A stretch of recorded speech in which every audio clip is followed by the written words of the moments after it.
Hello बच्चों। हाँ भाई, कैसे हो सब लोग। तो आज अपन केमिस्ट्री का सबसे इम्पोर्टेंट चैप्टर पढ़ने वाले हैं, ठीक है। तो आपने सुना होगा चैप्टर सॉल्ट एनालिसिस। अब यार सॉल्ट एनालिसिस आपने देखा होगा सबसे ज़्यादा वेटेज रखने वाला चैप्टर है पूरे केमिस्ट्री के अंदर। आप लोग पूछ सकते हो अपने भैया या जिन्होंने भी जेई का एग्जाम दे रखा है, ये चैप्टर का वेटेज सबसे ज़्यादा है केमिस्ट्री में, सबसे इम्पोर्टेंट चैप्टर्स में से। अराउंड 16 मार्क्स के क्वेश्चन हर साल इससे पूछे जाते हैं। तो ये चैप्टर आप सोच सकते हो कितना इम्पोर्टेंस रखता है जेई के हिसाब से।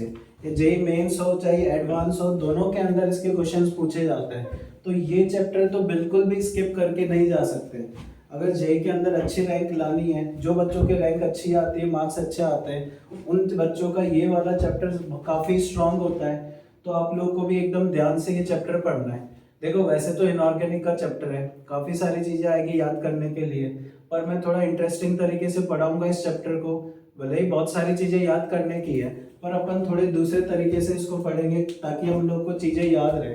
काफ़ी सारी चीज़ें इससे पहले आपको पता होनी चाहिए। जैसे अपन पी ब्लॉक पढ़ते हैं, डी एंड एफ ब्लॉक पढ़ चुके हैं, कोऑर्डिनेशन कंपाउंड पढ़ चुके हैं, उसके पहले अपन केमिकल बॉन्डिंग पढ़ चुके हैं। तो अभी तक जितना इनऑर्गेनिक में अपन ने पढ़ा हुआ है ना, सारे चैप्टर्स का यहाँ पे यूज आने वाला है, ठीक है ना। जैसे कि मैं बात करूँ, ये चैप्टर पढ़ने से पहले मैं मान के चल रहा हूँ आपको सॉल्युबिलिटी आती है कि कौन सा सॉल्ट सॉल्युबल होगा, कौन सा सॉल्ट इनसॉल्युबल होगा, ठीक है। उसके अलावा अपने को थर्मल स्टेबिलिटी के बारे में पता होना चाहिए कि कौन सा सॉल्ट थर्मली स्टेबल होगा या हीट करने पे डीकम्पोज करेगा कि नहीं करेगा। आ रही बात समझ में। एक तो अपने को सॉल्युबिलिटी और अपने को डीकम्पोजिशन के बारे में पता होना चाहिए कि कौन सा स्टेबल होता है, किसी को हीट करने पे कब डीकम्पोज हो जाएगा। बात समझ में आ गई, ठीक है। ये दो चैप्टर, ये दो टॉपिक जो है आपके अगर अच्छे से क्लियर है तो शॉर्ट एनालिसिस समझने में कोई दिक्कत नहीं आएगी, ठीक है। स्टार्ट करें फिर। चलो भाई, तो यार शॉर्ट एनालिसिस में करते क्या, मेन थोड़ा सा मैं इंट्रो दे देता हूँ होता क्या है अपने पास। ये प्रैक्टिकल केमिस्ट्री का टॉपिक है। तो देखो, जब आप लोग स्कूल में या लैब में जाके आप लोग एक्सपेरिमेंट करते हो तो अपने को क्या करता है, जो टीचर है वो अपने को सॉल्ट देता है, ठीक है। अब यार देखो, कोई सॉल्ट है अगर, तो उसके अंदर क्या प्रेजेंट होता है, या कैटाइन भी होगा और क्या होगा, एनाइन भी प्रेजेंट होगा। तो हमें पता नहीं है कि सॉल्ट है क्या चीज, सॉल्ट में कौन कैटाइन है कौन एनाइन है, ये हम लोग को नहीं पता है, ठीक है ना। तो हम लोग को आइडेंटिफाई करना है कि सॉल्ट में कौन सा कैटाइन है या कौन सा एनाइन है। मतलब पूरे चैप्टर के अंदर अपने को एक तो कैटाइन की एनालिसिस करनी है, कौन सा कैटाइन है, और एक कौन सा एनाइन है, इसकी एनालिसिस करनी है। बात समझ में आ गई। तो पहले बात करें यार सॉल्ट, सॉल्ट की बात करें तो यार सॉल्ट बनता किससे, पहली बात करें तो सॉल्ट हमेशा हम लोग को किससे मिलता है, एसिड और बेस रिएक्शन करते हैं तब जाके अपने को क्या मिलता है, सॉल्ट प्लस वाटर। जैसे कि मैं एक एग्जांपल लेता हूँ, सबसे अपनी फेमस रिएक्शन जैसे कि HCl की रिएक्शन कराऊँ मैं NaOH के साथ, क्या फॉर्म होता है NaCl प्लस H2। जानते ही है, बहुत बार पढ़ चुके हैं आप लोग। तो जैसे ही अपने पास सॉल्ट बना, अब इस सॉल्ट के बारे में अगर मैं बात करूं, कोई भी अगर सॉल्ट है तो उसके अंदर एक कैटाइन होगा और उसके अंदर एक क्या होगा, एनाइन, ठीक है। ध्यान से सुनना, लिखना बंद करो, सारी चीजें लिखाऊंगा स्टेप वाइज, पहले समझ लो क्या पढ़ने वाले चैप्टर के अंदर। अभी थोड़ा इंट्रोडक्शन दे रहा हूँ आपको। तो यार देखो होता क्या, अपन लैब में गए, टीचर ने अपने को एक सॉल्ट दिया, पाउडर फॉर्म में सॉल्ट दिया। अब उस सॉल्ट को एनालाइज करके बताना है कि उसमें कौन सा कैटाइन है कौन सा एनाइन है, ठीक है।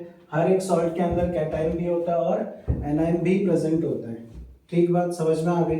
अब हम लोग क्या करेंगे, सॉल्ट तो अपने को मिल गया, अब उसका कैसे आइडेंटिफाई करें कैटाइन एनाइन, क्या क्या प्रोसेस फॉलो करेंगे, क्या क्या मेथड्स है, वो सारे अपन पढ़ने वाले हैं, ठीक है ना। स्टेप वाइज चलेंगे। चलो, सबसे पहले मैं बात करूँ सॉल्ट के अंदर जो कैटाइन है वो आता कहाँ से, सोचो ये कैटाइन आया कहाँ से सॉल्ट के अंदर, बताओ भाई कहाँ से आया, क्या दिख रहा है। ये जो कैटाइन है वो कहाँ से आया है, बेस से आया है। क्योंकि कैटाइन बेस से आता है हमेशा, इसलिए अपन कैटाइन का एक नाम और रखते हैं, बेसिक रेडिकल। क्लियर है, ठीक है भाई। तो बताओ क्लोरीन Cl माइनस कहाँ से आया, जो क्लोराइड है जो एनाइन है वो कहाँ से आता है, एनाइंस एसिड से आता है, इसलिए इसका नाम अपन क्या रख सकते हैं, एसिडिक रेडिकल। बात समझ में आ गई। ये जनरल टर्म्स है, इस चैप्टर के अंदर अपन कुछ टर्मिनोलॉजीज है तो वो मैं पहले बता देता हूँ। सॉल्ट के अंदर जो कैटायन होता है उसको बेसिक रेडिकल बोलते हैं, सॉल्ट के अंदर जो एनायन होता है उसको क्या बोलते हैं, एसिडिक रेडिकल। क्लियर है, कोई दिक्कत नहीं। चलो भाई, तो हमें है ना सॉल्ट के अंदर 2 आयंस मिल चुके हैं। अब बात करते हैं कि कैसे एनालाइज कराएंगे अपन चीज़ों को। ठीक है भाई, तो एक क्वेश्चन आता है कि यार कैसे पता लगाएंगे इन दोनों के बारे में, पहले कैटायन का पता लगाते हैं या पहले एनायन का, या दोनों का साथ में। तो इसकी थ्योरी क्या है, देखो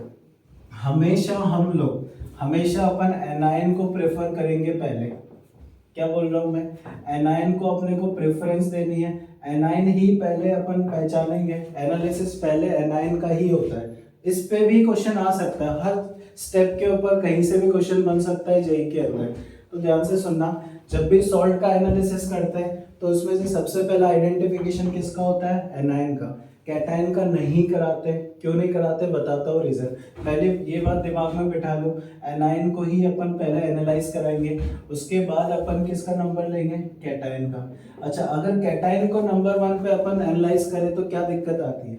तो ऐसा ऑब्जर्व हुआ है अपने पास कि जब कैटायन का एनालिसिस पहले कराते हैं, ठीक है, तो इसके अंदर कुछ एनाइंस हैं जो इसके टेस्ट में इंटरफेयर करते हैं। जैसे कि एनाइन अपने पास फ्लोराइड है, उसके अलावा फॉस्फेट हो गया, ठीक है, उसके अलावा अपने पास ऑक्सलेट हो गया, ठीक है, देन बोरेट आयन हो गया, फिर एक अपने पास आर्सेनेट आयन है। ठीक है, सब लिखाऊंगा, पहले समझ लो। जब भी एनालिसिस करोगे हमेशा एनायन का पहले करते, पूछ ले कैटायन का क्यों नहीं करते। अगर अपन कैटायन का एनालिसिस पहले ही स्टार्ट कर दें तो होता क्या है, उसके एनालिसिस के टाइम पे बीच में ही कुछ आयंस जो है ना वो इंटरफेयर करते हैं। अब इंटरफेयर करने का मतलब क्या होगा, बीच में जो अपने पास रिएक्शंस होगी उनमें कहीं ना कहीं ये लोग इन्वॉल्व हो जाएंगे कैटायन के साथ, तो पीपीटी फॉर्म कर सकते हैं। जैसे कि डिटेल में पढ़ेंगे आगे, हम लोग कैटायंस को है ना ग्रुप वाइज डिवाइड करते हैं आगे जाके। तो जो अपने पास ग्रुप नंबर 3 होता है, ग्रुप नंबर 3 और उससे लोअर वाले जो कैटायंस है ना अपने पास, उनके साथ ये आयंस इंटरफेयर करने लग जाते हैं, तो जो एनालिसिस है वो ठीक से हो नहीं पाती है। इसलिए हम लोग क्या बोलेंगे, हमेशा कैटायन को अपन अवॉइड करेंगे, पहले कैटायन का नंबर बाद में आएगा। एक बार एनालिसिस एनाइन की हो गई ना, उसके बाद नंबर कैटायन का लगेगा। समझ आ गई। क्वेश्चन पूछ ले, why cation is not analysed first, why anion is analysed first. इन दोनों में से कोई भी क्वेश्चन पूछ ले तो आप लोग को क्या ऑप्शन चूज करना है, जिसमें ऐसा लिखा हो कि कैटायन जो होता है वो एनाइन के साथ इंटरफेयर करने लग जाए, या उल्टा बोलो, एनाइन जो है कैटायन के टेस्ट में इंटरफेयर करेगा, तो जो टेस्ट करा रहे कैटायन का वो टेस्ट अच्छे से हो नहीं पाएगा। इसलिए अपन कैटायन का कभी भी नहीं कराएंगे पहले, हमेशा किसका कराएंगे, एनाइन का कराएंगे। फिक्स है, दिमाग में बिठा लो बात। ठीक है, सारी चीजें बार बार रिवाइज करने पे ही चीजें याद होगी। समझ में आ गई बात। चलो भाई, अभी तक मैं इंट्रोडक्शन दे रहा था कि सॉल्ट के अंदर कैटायन और एनाइन का एनालिसिस कराते हैं। सबसे पहले अपन एनाइन का एनालिसिस कराएंगे, ठीक है, और उसके बाद अपन कैटायन का जो नंबर है वो लगाएंगे। क्लियर है। जैसे NaCl है तो पहले क्लोराइड आइडेंटिफाई करोगे, उसके बाद कैटायन आइडेंटिफाई करोगे। ये तो अपने को पता है इसलिए मैं नाम ले रहा हूँ। आपको अगर लैब में कोई सॉल्ट मिलेगा तो आपको थोड़ी पता है कि उसमें कौन सा कैटायन या कौन सा एनाइन है, तो क्या क्या स्टेप्स फॉलो करेंगे उसकी बात करते हैं अपन।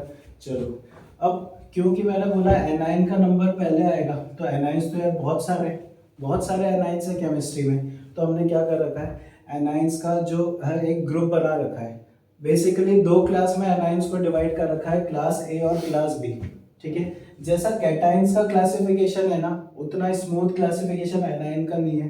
कैटाइंस का जो क्लासिफिकेशन बाद में ग्रुप वाइज पढ़ेंगे वो थोड़ा सा सिस्टमेटिक होता है, लेकिन एनाइंस का जो क्लासिफिकेशन है वो इतना सिस्टमेटिक नहीं है। फिर भी कैसे कर रखा है क्लासिफिकेशन एक बार अपन देख लेते हैं। समझ में आ गई बात। ठीक है भाई, चलो तो एक बार ये लिख लेना आप लोग, और ये जो थ्योरी के अंदर पॉइंट्स है मैं लिखवा दूंगा आपको।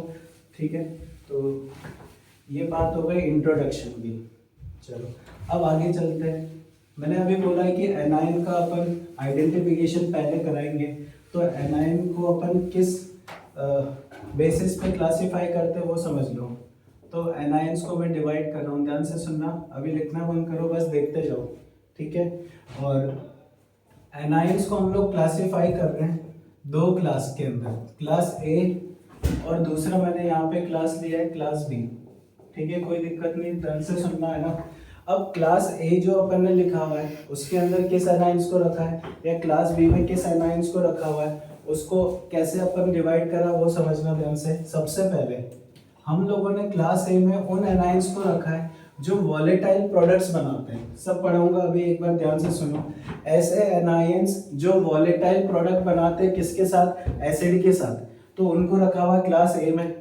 तो क्लास बी में कौन से हो गए, जो वॉलेटाइल प्रोडक्ट्स नहीं बनाते हैं, ठीक है। तो कौन कौन से हो गए ये सब अपन डिस्कस करेंगे अभी। तो इसमें भी अपने पास दो सब ग्रुप है, इसमें भी दो सब ग्रुप है। क्या बोला है, ऐसे एनाइंस जो वॉलेटाइल प्रोडक्ट बनाते हैं, वॉलेटाइल प्रोडक्ट बना देंगे, सब लिखाऊंगा डिटेल में, वो क्लास ए में आ गए, ठीक है भाई। जो वॉलेटाइल प्रोडक्ट नहीं बनाते उसको अपन ने क्या रखा हुआ है, क्लास बी के अंदर रखा हुआ है। क्लियर है, कोई दिक्कत नहीं है। वॉलेटाइल प्रोडक्ट क्रॉस मतलब नहीं बनाते। चलो भाई, अब वॉलेटाइल प्रोडक्ट कैसे बनाते हैं, देखो भाई। जब अपन है ना एसिडिक मीडियम में इन आयंस को रखते हैं, इन एनाइंस को जब अपन एसिडिक मीडियम में रखते हैं या H+ देते हैं, तो ये लोग क्या करते हैं, वॉलेटाइल प्रोडक्ट मतलब गैसेस फॉर्म करते हैं। तो कौन कौन सा अपन एसिड यहाँ पे ले सकते हैं, तो इनके भी अपने पास दो सब ग्रुप है। इसको अपन बोल देते हैं सब ग्रुप। सब ग्रुप अपन ने 1 बोल दिया, इसको मैंने बोल दिया सब ग्रुप 2, ठीक है। ये हो गया सब ग्रुप 2। ऐसे एनायंस जो अपने पास डाइल्यूट एसिड के साथ, डाइल्यूट एसिड मतलब डाइल्यूट HCl ले सकते हो, डाइल्यूट H2SO4 या HNO3 ले सकते हैं, उनके साथ ही अगर आयंस वॉलेटाइल प्रोडक्ट बना दे तो उनको अपन ने सब ग्रुप ए में रखा है। सब ग्रुप में वो है अपने पास जो कॉन्सेंट्रेटेड एसिड के साथ वॉलेटाइल प्रोडक्ट बनाते हैं। क्या मतलब हुआ, देखो भाई, एसिडिक मीडियम ले रहे मतलब H+ देगा, जो भी आयन H+ लेगा, जैसे मैं अभी एग्जांपल लूं यहाँ पे सल्फाइड। सल्फाइड अपने पास एक एनायन है, ठीक है, एनायन पढ़ रहे हैं अपन। तो सल्फाइड या जो भी एनायन होगा उसको पहले क्या मिलेगा, H+। तो यार इसको H+ दे, क्या बनेगा, जैसे ही H+ लेगा क्या बनाएगा, H2S बनाएगा। और H2S एक गैस है, मतलब एक वॉलेटाइल प्रोडक्ट बन गया अपने पास। तो अपने पास जितने भी एनायंस है ना इसके अंदर, क्लास ए के अंदर बात कर रहा हूँ, उन आयंस को अपन ने किस वे में डिवाइड कर रखा वो ध्यान से सुनना। ऐसे आयंस जो बहुत ही कम H+ में, थोड़े से H+ देने पे भी वॉलेटाइल प्रोडक्ट बना ले, उनको अपन ने रखा हुआ है सब ग्रुप 1 में। बात समझ में आई, वापस रिपीट कर रहा हूँ। ऐसे एनायंस जिनको वॉलेटाइल प्रोडक्ट बनाने के लिए बहुत ही कम H+ चाहिए, तो उनको अपन रख देंगे सब ग्रुप 1 के अंदर। जैसे सल्फाइड आएगा, बहुत सारे अभी लिस्ट लिखाऊंगा मैं, ठीक है भाई। एक बार इधर आते हैं, ऐसे एनायंस जिनको वॉलेटाइल प्रोडक्ट बनाने में H+ का रिक्वायरमेंट ज्यादा होता है, इनको ज्यादा H+ चाहिए तभी वो वॉलेटाइल प्रोडक्ट बनाएंगे। और ज्यादा H+ के लिए अपने को क्या लेना पड़ेगा, जो मीडियम है वो कॉन्सेंट्रेटेड लेना पड़ेगा, एसिड का अमाउंट ज्यादा लेना पड़ेगा। तो ज्यादा H+ रिलीज करेगा तभी जाके इनका वॉलेटाइल प्रोडक्ट बनेगा। इसके अंदर क्या बोलेंगे, डाइल्यूट मीडियम है, कम H+ देंगे, उसमें भी इसका काम चल जाएगा, मतलब वॉलेटाइल प्रोडक्ट बना लेगा। क्लियर है भाई। चलो अब आते हैं कौन कौन से आयंस है दोनों के अंदर, वापस रिवाइज करूंगा एक बार, पहले आयंस की बात कर लेते हैं, ठीक है। यहाँ पे अपने पास टोटल 8 आयंस एनायंस है, ठीक है। सबसे पहले कार्बोनेट, ठीक है, सबके नेम्स भी आपको बताऊंगा, वैसे पता होंगे आप लोग को। कार्बोनेट के बाद बाइकार्बोनेट, उसके बाद थायोसल्फेट, ठीक है। चलो भाई, उसके बाद आता है अपने पास नाइट्राइट, उसके बाद अपने पास आता है एसीटेट, ठीक है भाई। चलो उसके बाद आता है सल्फाइड, फिर आता है सल्फाइड, और एक आता है अपने पास बाइसल्फाइड। सबके नाम से भी एक बार देख लेते हैं क्या क्या नेम्स है सबके। इसका नाम क्या हो गया, carbonate, bicarbonate, thiosulphate, nitrite, acetate ion, sulphide ion, sulphite ion. इसमें सल्फाइड DE आता है, ये सल्फाइट आयन है, TE आता है, ये क्या हो गया, बाइसल्फाइड। ठीक है, बात समझ में आ गई। चलो अब इसमें बात करें कौन कौन से को रखा हुआ अपन ने, जितने भी हैलाइड्स है अपने पास, जैसे फ्लोराइड हो गया, क्लोराइड हो गया, ब्रोमाइड हो गया, आयोडाइड हो गया। उसके अलावा अपने पास चारों हैलाइड्स तो हो ही गए, उसके अलावा बोरेट आयन लेते हैं अपन, उसके अलावा ऑक्सलेट आयन आता है इधर, और एक अपने पास आता है नाइट्रेट आयन। समझ में आ गई बात। अब यार ये कैसे याद करना है, कैसे याद किया मैंने, देखो प्रैक्टिस करने से सारी चीज़ें याद हो जाएगी। मैं कुछ मेमोनिक्स बताऊंगा, ट्रिक बताऊंगा, इनको याद करने के लिए आपको भी याद हो जाएगी, टेंशन लेने की ज़रूरत नहीं है, ठीक है ना। टोटल 8 इधर आ गए, उसके अलावा 7 इधर आ गए। इन सब का पहले तो नेम्स पता होना चाहिए।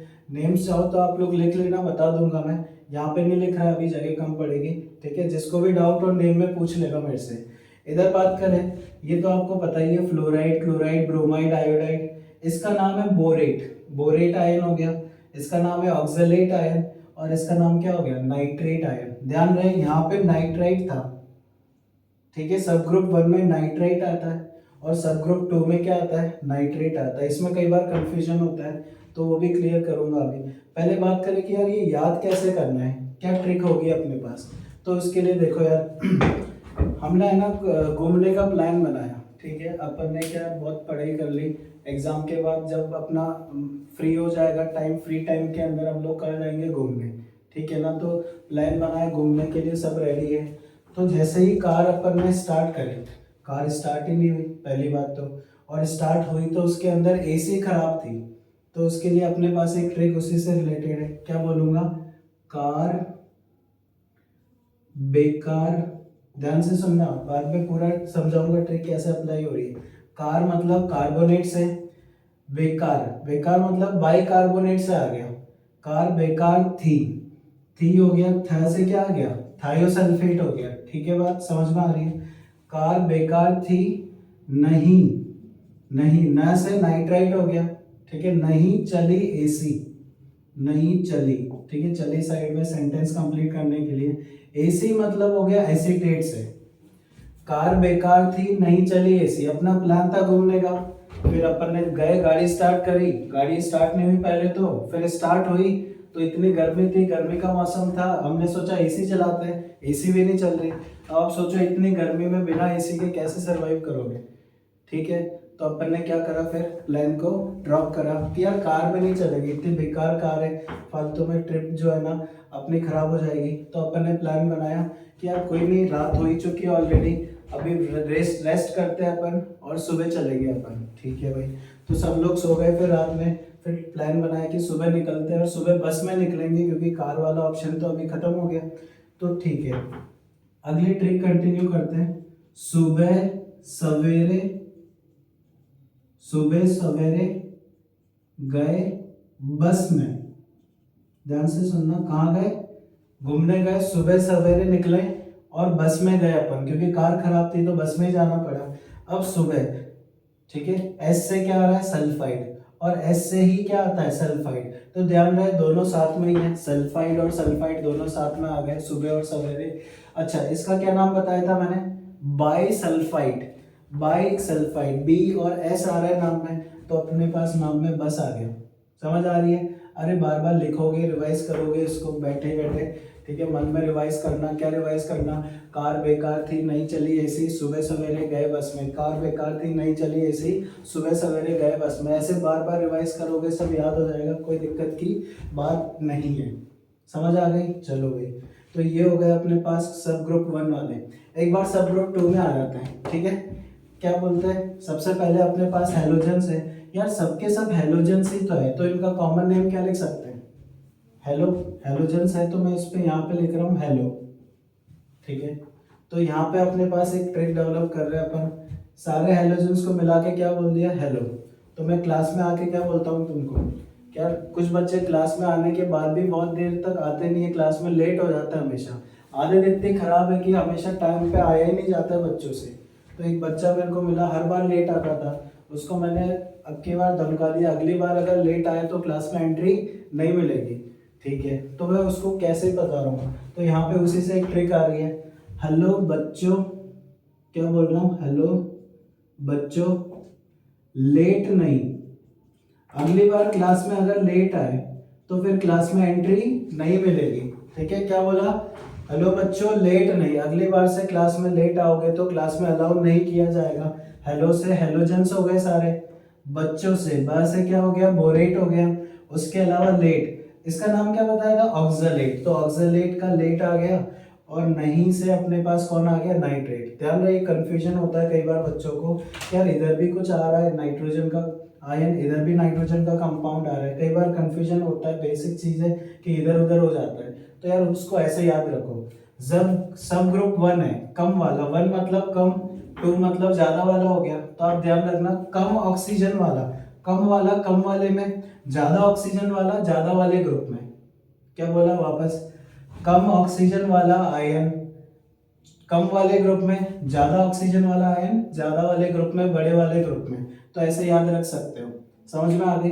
अब क्या क्या वॉलेटाइल प्रोडक्ट्स बनेंगे वो अभी मैं लिखाऊंगा, ठीक है। अभी बस मैं आयंस के बारे में बता रहा हूँ आप लोग को। ये वाले वो आयंस हो गए जिनको कम H प्लस की जरूरत होती है वॉलेटाइल प्रोडक्ट बनाने में। क्या क्या बनेंगे अभी डिस्कस करते हैं। ये वो वाले आयंस हो गए जिनको ज्यादा H प्लस चाहिए, तो अपन ने मीडियम भी क्या लिया, कॉन्सेंट्रेटेड, ठीक है। अच्छा एक बात आती है, क्वेश्चन पूछता हूँ, ध्यान से सुनना। अगर मैं मान लो कार्बोनेट लिया, कार्बोनेट का अगर वॉलेटाइल प्रोडक्ट बनाना है तो क्या मैं कॉन्सेंट्रेटेड एसिड ले सकता हूँ, सोचो। कार्बोनेट वैसे तो लिखा हुआ कहाँ है, डाइल्यूट एसिड के अंदर, लेकिन अगर कॉन्सेंट्रेटेड एसिड में लूंगा तो क्या कार्बोनेट वॉलेटाइल प्रोडक्ट बनाएगा, सोचो सोचो भाई सोचो, बोलो बनाएगा, कैसे बनाएगा। अरे भाई इसको H प्लस चाहिए, जब डाइल्यूट मीडियम में H प्लस इसको मिल जा रहा है तो कॉन्सेंट्रेटेड में तो और आराम से मिल जाएगा। समझ आ रही है बात। अगर कोई बंदा है, एक एक गुस्से में अगर उसका काम हो जाता है, उसको 2 पंच मारोगे तो क्या होगा, वैसे ही लेट जाएगा वो तो कार्बोनेट वही बनता है। एक गुस्से में इसका काम हो गया, एक पंच में उसका लिटा दिया अपन ने, अगर 2 पंच मारोगे फिर तो खत्म ही हो जाएगा, काम हो जाएगा, उसका वॉलेटाइल प्रोडक्ट बन जाएगा। तो जितने भी ग्रुप 1 वाले आयंस है, सब ग्रुप 1 वाले, वो सारे के सारे कॉन्सेंट्रेटेड एसिड के साथ भी वॉलेटाइल प्रोडक्ट बना सकते हैं, लेकिन उल्टा नहीं। उल्टा नहीं मतलब अगर मैं बोलूं जैसे क्लोराइड ले लिया, क्या क्लोराइड के अंदर डाइल्यूट एसिड डालने पे वॉलेटाइल प्रोडक्ट बनेगा, सोचो। नहीं बनेगा। अब आगे बात समझ में, ठीक है। ये बोल रहा है कि मेरे को अगर लेटाना है, मेरा प्रोडक्ट बनाना है वॉलेटाइल, तो मेरे को 2 पंच मारने पड़ेंगे ज्यादा, लेकिन यहाँ पे अपन ने कितना पंच मारा है, सपोज कम है तो 1 पंच मारते हैं, यहाँ पे 2 पंच मार सकते हैं अपन। तो ये बोल रहा है कि अगर मेरे को डाइल्यूट मीडियम में रखोगे, 1 पंच में मेरा काम नहीं होगा, मुझे ज्यादा पंच चाहिए, अगर मेरे को हराना है तो मेरे को 2 पंच मारने पड़ेंगे। इसके लिए अपने को मीडियम क्या लेना पड़ेगा, कॉन्सेंट्रेटेड। क्लियर है भाई, एकदम कोई दिक्कत नहीं, समझ आ रहा है ना। चलो भाई करें स्टार्ट, क्लास बी। चलो अब क्लास बी में आ जाते हैं। क्लास बी में अपने पास वो वाले आयंस हैं जो वॉलेटाइल प्रोडक्ट नहीं बनाते हैं। समझ आ रही है बात, नहीं बनाते हैं तो ऐसे कौन कौन से, मतलब अगर उनको मैं H प्लस देता हूँ ना तो कोई भी वॉलेटाइल प्रोडक्ट नहीं बनेगा। कौन कौन से देख लेते हैं एक बार। तो इनको भी अपन ने 2 ग्रुप में डिवाइड कर रखा है। एक हो गया अपने पास सब ग्रुप 1, तो दूसरा हो गया अपने पास सब ग्रुप 2। ठीक है, कोई दिक्कत नहीं, सारी ट्रिक से बताऊंगा कैसे इसको याद रखना है। तो पहले ग्रुप 1 की बात करें, इसके अंदर आता है अपने पास सल्फेट, फिर आता है अपने पास फॉस्फेट। सबके नाम वैसे ही आप लोग P block, D block, complex compounds के अंदर हर जगह कहीं ना कहीं आयन आता ही है, सबके नेम्स आपको याद रहते ही है। फिर भी किसी को अगर आयन का नेम नहीं पता है पूछ लेना, बता दूंगा, ठीक है। अभी मैं लिखवा नहीं रहा सबके नेम क्योंकि जगह कम पड़ जाएगी, यहाँ पे काफी सारी चीजें लिखनी है अपने को, ठीक है ना। तो नेम आप लोग अलग से भी लिख सकते हो आयंस के। चलो आगे कंटिन्यू करते हैं। एक तो सल्फेट हो गया, एक फॉस्फेट हो गया, ठीक है। उसके बाद अपने पास यहाँ पे एक आता है आर्सेनाइट आयन, क्या बोल रहा हूँ, आर्सेनाइट। उसके बाद इसका बड़ा भाई आर्सेनेट आयन, जैसे होता है ना सल्फाइड का सल्फेट, वैसे आर्सेनाइट का आर्सेनेट हो गया। उसके बाद यहाँ पे लास्ट आयन आता है अपने पास क्रोमेट। समझ आई बात। तो ये यहाँ पे टोटल 5 आयन्स हो गए। ऐसे एक सब ग्रुप 2 में बात करें तो इसके अंदर अपने पास आते हैं 3 आयन। एक तो परमैंगनेट हो गया, चलो भाई। उसके बाद अपने पास क्रोमेट हो गया, लास्ट में यहाँ पे आता है डाइक्रोमेट, तो ये डाइक्रोमेट आयन हो गया। याद करूंगा कैसे याद रखना है। अच्छा ये जो सब ग्रुप 1 है, जैसा कि यहाँ पे अपन ने डिवाइड करा कि वॉलेटाइल प्रोडक्ट बनाएंगे तो कैसे बनाएंगे, उनको H प्लस चाहिए, थोड़े से H प्लस में काम हो जाएगा तो डाइल्यूट एसिड डाला था। वैसे ही इनको किस कैटेगरी के बेसिस पे यहाँ रखा है? पहली बात तो ये लोग वॉलेटाइल प्रोडक्ट नहीं बनाते, समझ आ रही बात? तो ऐसा क्या करेंगे, इनका टेस्ट तो करना ही है ना, आइडेंटिफाई कैसे करेंगे? तो इनके लिए अपन क्या बोलते हैं, ये वाले जो सब ग्रुप वाले हैं ना, इनका हम लोग प्रेसिपिटेशन कराते हैं, पीपीटी वाली रिएक्शन होती है, इन लोग का प्रेसिपिटेट बना के आइडेंटिफाई करेंगे, सब पढ़ेंगे डिटेल में। अभी मैं ओवरव्यू दे रहा हूँ आप लोग को। ऐसे आयन जिनका पीपीटी बनेगा उसको अपन ने रखा हुआ है क्लास बी के अंदर, ग्रुप 1 के अंदर। क्लियर है? चलो भाई, तो ये बचे हुए आयन्स, इनका क्या करना है? ऐसे आयन जो रेडॉक्स रिएक्शन शो करते हैं उनको अपन ने रखा हुआ है सब ग्रुप 2 के अंदर। समझ में आ गई बात? चलो एक बार अब इसका भी बात कर लेते हैं कैसे याद रखना है। तो यहाँ पे देखो, आप लोग तो जानते ही हो सलमान भाई को, ठीक है? सलमान भाई ने फोन करा, ठीक है? सलमान भाई ने क्या करा? फोन करा। किसको करा? सलमान भाई ने फोन करा किसको? ऐश्वर्या को। सलमान भाई ने फोन करा ऐश्वर्या को। सलमान ने फोन करा, यहाँ पे क्रोमेट बीच में ले आता है, ठीक है? फोन करा ऐश्वर्या को, तो ऐसे याद रख लो, ऐश्वर्या को। तो यहाँ पे आ गया ऐश्वर्या को। करा मतलब क्रोमेट से, ठीक है? करा जो है वो किसके लिए आ गया? क्रोमेट के लिए। तो सलमान भाई का मन करा तो उन्होंने फोन करा, किसको करा? ऐश्वर्या। अब ध्यान रहे इसके अंदर दोनों आ गए, आर्सेनेट भी आ गया, छोटा भाई भी आ गया, बड़े भाई भी आ गया, दोनों साथ में होने चाहिए। समझ में आ रही है भाई? चलो एक तो ये हो गया। फिर बात करते हैं इनको कैसे याद रखेंगे, 3 ही बचे। वैसे भी डी ब्लॉक में आते ही रहते ही है, अपन पढ़ते हैं ना, जब भी रेडॉक्स रिएक्शन कराते हैं 11th में भी पढ़ते हैं, और डी ब्लॉक एफ ब्लॉक वाले चैप्टर के अंदर इनके बारे में वैसे भी पढ़ते ही है, या तो डायरेक्ट भी याद हो सकते हैं, फिर भी अगर इसका ट्रिक बनाना है तो ऐसे समझो, एक बच्चा है मनीष, क्या है? मनीष नाम का बच्चा है, ठीक है भाई? तो उसको कुछ डाउट्स आ रहे हैं, ठीक है? डाउट्स आ रहे हैं तो बहुत टेंशन ले रहा है कि यार डाउट्स बहुत हो गए, एग्जाम भी आ रहा है, कैसे प्रिपेयर करूंगा, मेरे तो डाउट्स ही क्लियर नहीं हो रहे, ठीक है भाई? तो उसने किया यार, अब मैं डाउट काउंटर पे जाऊंगा। कहाँ जाऊंगा? डाउट काउंटर पे, डीसी पे जाऊंगा डाउट्स क्लियर करने। जितने डाउट्स है एग्जाम से पहले सारे क्लियर करूंगा ताकि एग्जाम अच्छा चल जाए, ठीक है? तो इसी के ऊपर अपन ने ट्रिक बना रखी है, क्या? मनीष जो है बच्चा काफी टेंशन ले रहा था, काफी चिंता कर रहा था कि एग्जाम सही जाएगा कि नहीं जाएगा। तो मनीष ने क्या करी? चिंता। मनीष ने चिंता करी तो उसको क्या आया दिमाग में कि अब मैं डीसी पे जाऊंगा सारे डाउट्स क्लियर करने। तो मनीष ने चिंता करी, फिर डीसी पे गया। डीसी मतलब डाइक्रोमेट का नाम हो गया डीसी। चिंता, च वर्ड आ रहा है तो यहाँ पे इसके नाम में भी आता है ना CH, क्रोमेट। तो ऐसे याद रख लो, क्रोमेट हो गया चिंता से। मनीष, मन से क्या आ गया? परमैंगनेट, ठीक है? मन से ध्यान रखना, मैंगनीज का आयन आएगा। तो ये हो गया अपने पास इसका क्लासिफिकेशन। क्लियर है? देखो मैंने ऐसे बताया, अगर आपको लगता है कि मेरे को कोई दूसरा ट्रिक भी पता है इसको याद रखने का तो बढ़िया है, जिससे भी आपको याद रहे उससे आप लोग याद करो। जरूरी नहीं है मैंने बताया इसी से याद हो, जिससे भी आपको कंफर्टेबल हो, अपनी खुद की बनाओ आप लोग मेमोनिक्स, उससे याद करो, पर याद होना चाहिए। मैंने स्टार्टिंग में भी बोला था कि ये जो चैप्टर है केमिस्ट्री का सबसे इंपॉर्टेंट चैप्टर है। ऑलमोस्ट 16 मार्क्स के 16 मार्क्स के क्वेश्चन हर साल जेई के अंदर पूछता है, ठीक है? ये केमिस्ट्री में ऑलमोस्ट हर एक चैप्टर का आप लोग मान के चल सकते हो कंबाइंड चैप्टर है। इसके अंदर केमिकल बॉन्डिंग, इसके अंदर अपने पास P block, coordination compound, D and F block, सबका मिला के जो यूज है यहाँ पे देखने को मिलता है। अगर ये चैप्टर अच्छे से पढ़ लिया तो ऑलमोस्ट आपकी पूरी केमिस्ट्री यहाँ पे कवर हो ही जाती है, इनऑर्गेनिक केमिस्ट्री। आगे बात समझ में? चलो भाई लिख लो एक बार, क्लासिफिकेशन लिख लो। अब बात करते हैं इनके वॉलेटाइल प्रोडक्ट्स क्या बनते हैं। करें स्टार्ट? चलो भाई, तो एक बार इतना लिख लो। नेक्स्ट पेज पे वापस से इनके बारे में लिखना है और क्या क्या वॉलेटाइल प्रोडक्ट्स बनेंगे वो मैं बताता हूँ, ठीक है ना? वापस से सेम टेबल ही बनानी है अपने को।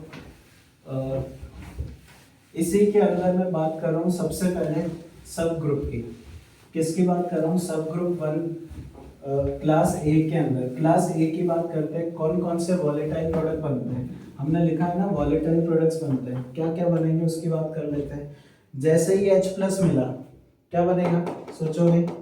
जैसे ही H प्लस मिला क्या बनाएगा, H2CO3, और H2CO3 हमें पता अनस्टेबल है, कैसे एग्जिस्ट करेगा, CO2 प्लस H2, तो यहाँ से CO2 गैस निकल जाएगी, तो पहला वॉलेटाइल प्रोडक्ट बन गया अपने पास कौन सा, CO2। क्लियर है भाई।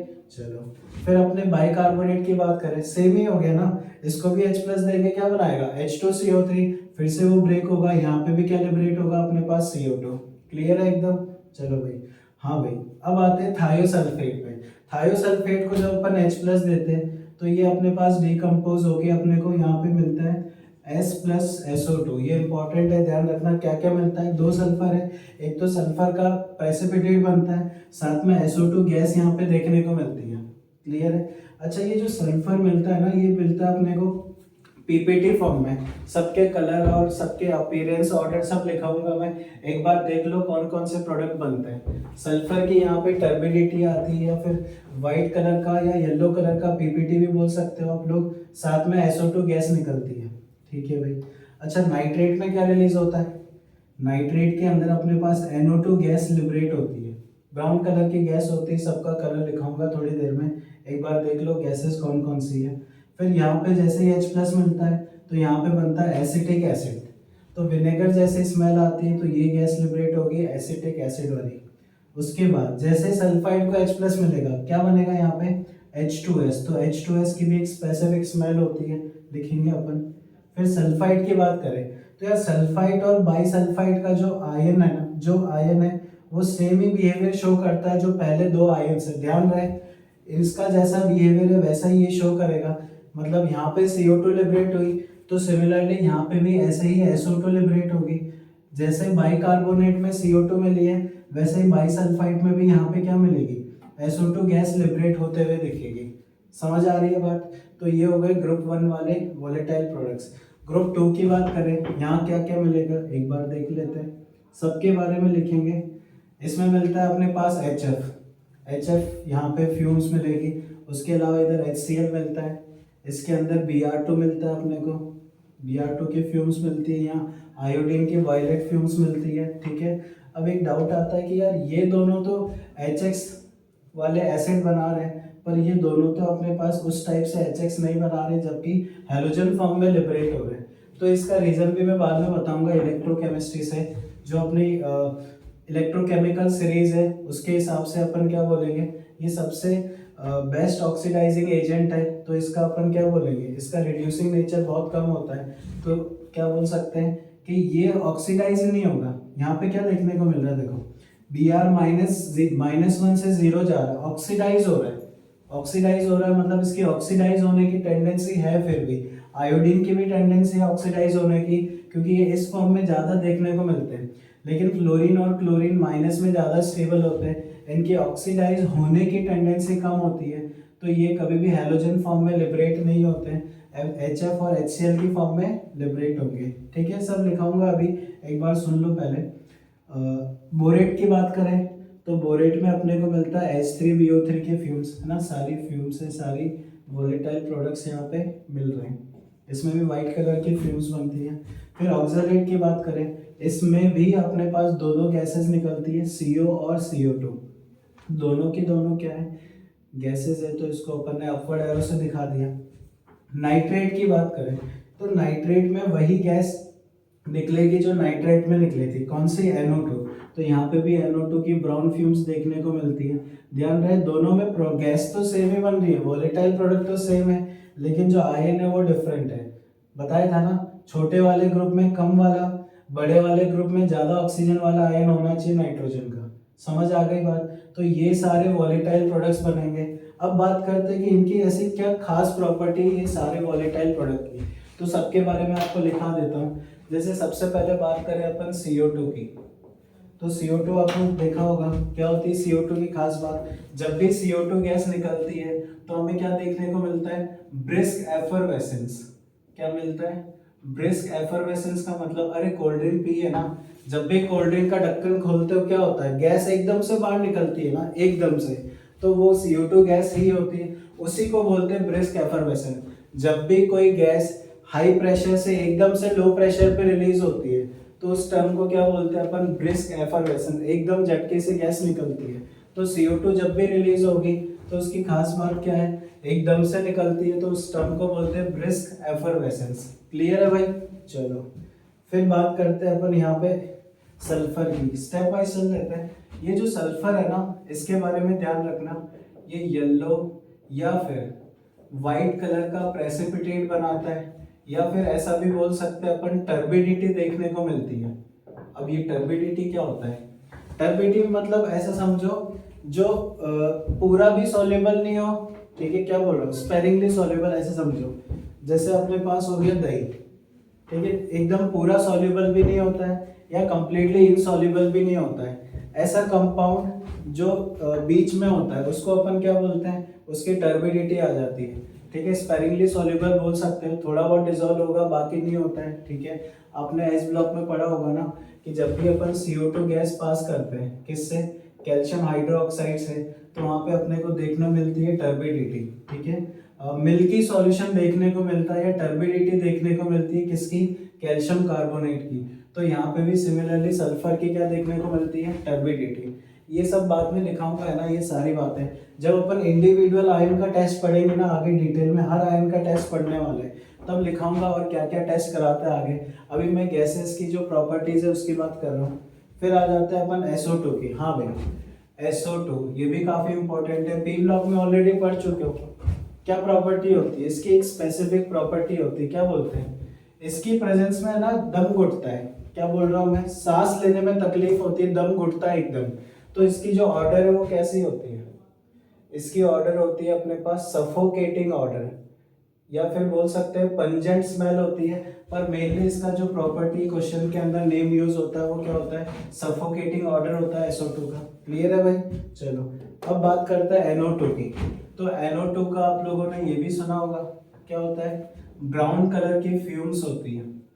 NO2 के बारे में बात कर रहे हैं, क्या होती है, ब्राउन कलर की फ्यूम्स देखने को मिलती है। चलो फिर बात करें एसिटिक एसिड की। तो अपने पास जो एसिटिक एसिड है इसकी स्मेल होती है विनेगर जैसी। तो ये तो बहुत बार आया भी होगा आपको, ऑर्गेनिक में भी पढ़ते हैं, कैसी स्मेल होती है, विनेगर लाइक स्मेल होती है। क्लियर है? चलो फिर बात करें H2S की।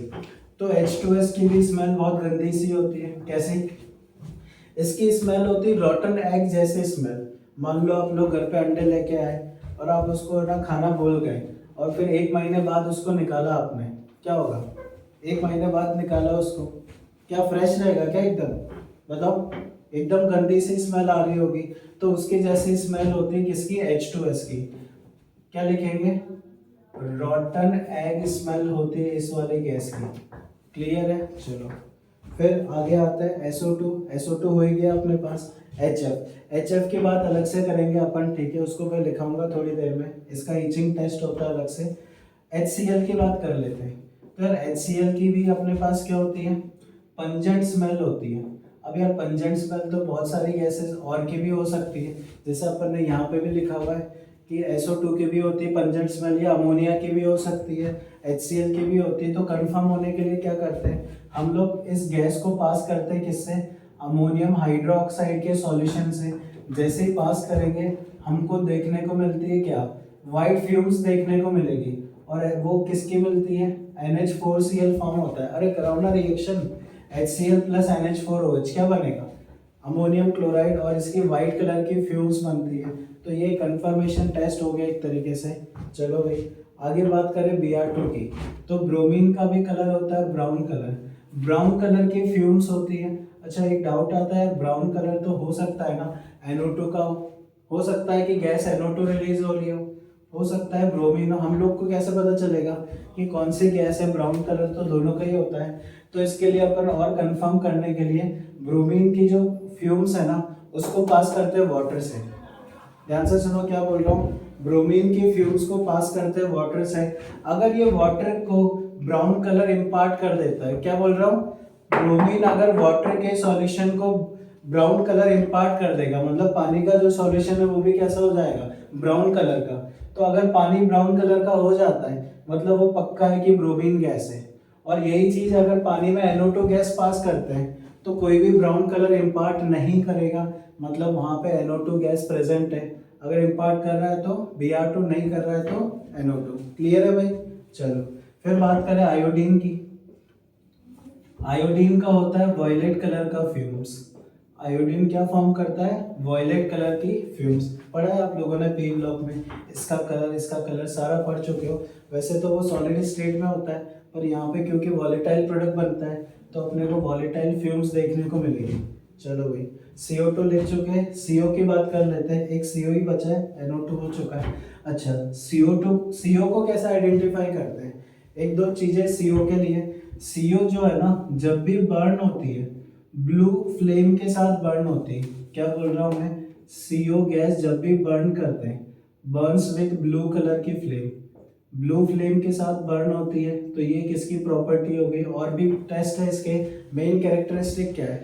ब्लू कलर की फ्लेम मिलती है जब इसको जलाते हैं। क्यों जलाते हैं भाई? यार अभी देखो ना, अभी ये इसका कंप्लीटली कंबशन नहीं हुआ है, अभी भी ये किसमें कन्वर्ट हो सकता है? CO2 के अंदर। CO2 बन सकता है ना, मतलब CO फिर से जल सकता है, CO2 बनाएगा और जब भी जलेगा तो क्या मिलेगा?